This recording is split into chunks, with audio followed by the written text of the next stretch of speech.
Assalamualaikum warahmatullahi wabarakatuh. Ibadallah, hamba Allah yang Allah muliakan, para pecinta Al-Quran, muhibbin Al-Quran atau muhabbat Al-Quran.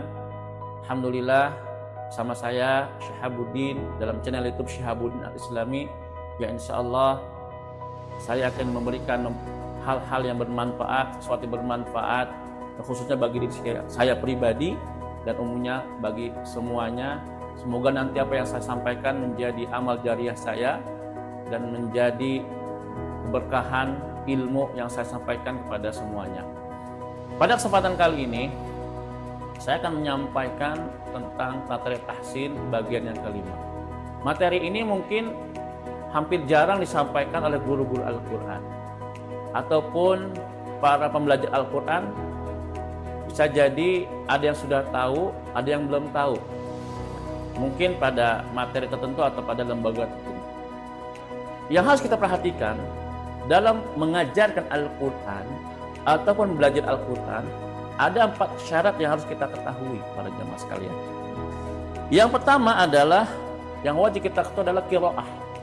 Qiraah ini adalah suatu bacaan yang dinisbatkan dari seorang imam yang mereka musafahah, bertalaki ya, pada orang yang di atasnya, sampai sahabat, sampai Rasulullah. Yang masyhur di Indonesia dan juga beberapa negara yang ada di dunia ini yaitu qiraah asim. Sebagaimana kita ketahui, qiraah itu ada 7 sampai 10. Yang pertama ada qiraah Nafi, yang kedua ada qiraah Ibnu Katsir, yang ketiga qiraah Abu Amr, yang keempat qiraah Ibnu Amr, yang kelima qiraah Asim, yang keenam ada qiraah Hamzah, yang ketujuh Al-Kisai, yang kedelapan Abu Ja'far, yang ke-9 ada qiraah Ya'qub, yang 10 Abu Ja'far. Ini 7 sampai 10 qiraat yang masyhur, walaupun yang 7 itu yang masyhur di antara yang 10 qiraat. Itu yang pertama. Wajib kita ketahui apa yang kita pelajari, qiraat siapa yang kita pelajari. Harus ada sandarannya. Yang kedua adalah riwayat. Riwayat ini bacaan seorang guru yang dinisbatkan ya, atau seorang imam yang dinisbatkan kepada imam qiraah yang tadi saya sebutkan ya. Dan setiap imam qiraah itu mempunyai 2 murid atau 2 rawi. Yang terkenal di antara kita yaitu qiraah Asim memiliki murid Hafs dan Syu'bah. Ada qiraah Ibnu Katsir memiliki murid Imam Kumbul, Imam Baz. Qiraah Al-Kisai, Duri Al-Kisai sama Abu Haris dan sebagainya. Nah, itu rawinya ya. Jadi kita harus tahu riwayat siapa yang kita pelajari. Jangan sampai nanti dalam baca Al-Quran kita ada namanya talfiq ya. Mencampur adukan bacaan, mencampur adukan riwayat, mencampur adukan kaidah usuliyah. Nah, ini hukumnya haram. Ya itu. Yang ketiga yang harus kita perhatikan itu adalah thariqah, jalan atau metode. Ya. Yang kita pelajari pakai thariqah siapa? Metode siapa? Walaupun ini semuanya dari Rasulullah ya. Yang masyhur yang kita kenal saat ini adalah thariqah Syatibiyah. Ya, dalam riwayat Imam Hafiz ya. Ada thariqah Thaibatun Nashr, ada thariqah Ad-Durrah. Di sini juga dalam riwayat yang lain, dalam Waras itu thariqah Al-Azraq dan lain sebagainya. Tapi yang masyhur yang sekarang kita pelajari adalah thariqah Syatibiyah ya. Yang itu masyhur di kalangan kita. Yang keempat yang wajib kita ketahui dalam belajar Al-Quran adalah wajah. Wajah ini adalah bacaan-bacaan yang kita boleh memilih antara satu bacaan dengan bacaan yang lain. Wajah ini terbagi menjadi 2. Yang pertama khilaf wajib, yang kedua khilaf jaiz. Artinya apa? Khilaf wajib itu cara membaca yang kita tidak boleh membaca dengan cara yang lain. Contoh dalam riwayat Hafiz ya.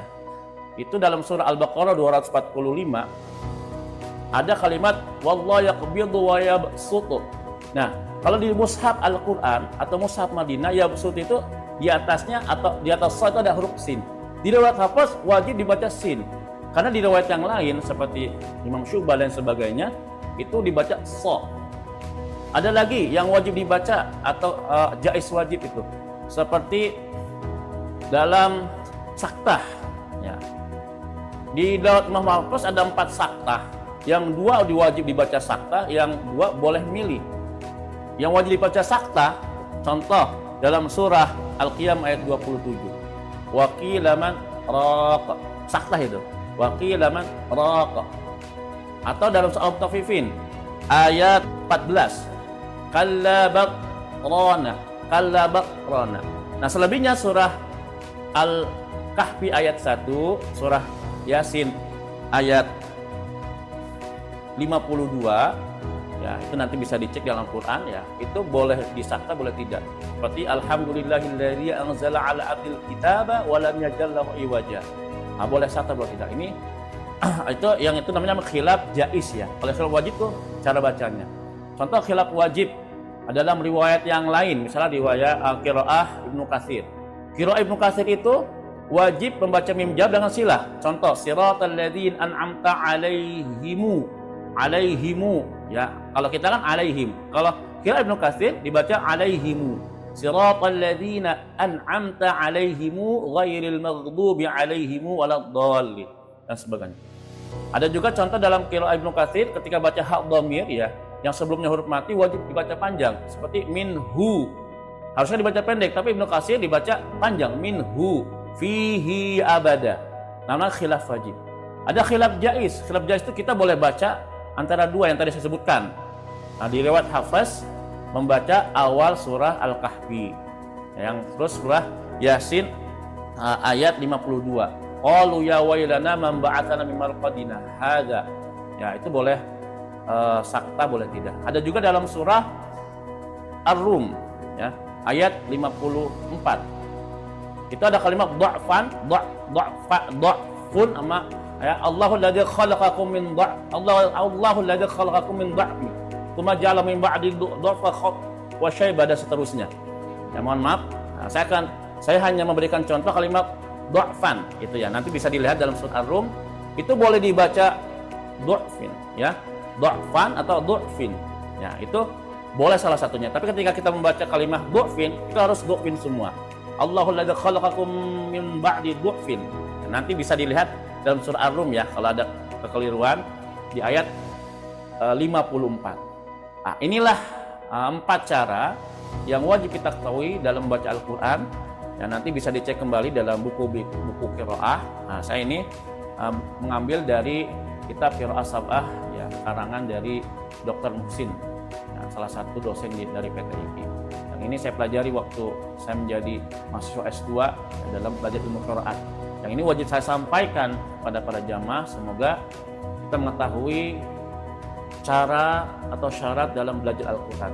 Kalau tadi materi saya ada yang kurang berkenan atau masih kurang paham, nanti bisa di kolom komentar atau bisa di WA ya, nanti saya akan kirim di kolom komentar WA saya, atau nanti bisa datang ke tempat saya setiap hari Sabtu jam 9 di Kampung Perigi Bedahan, Depok. Nah, kita belajar Al-Quran dengan riwayat Hafs dan juga sedikit-sedikit saya membawakan bacaan dalam riwayat yang lain.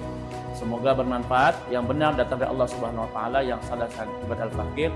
Jangan lupa like, share, komentar.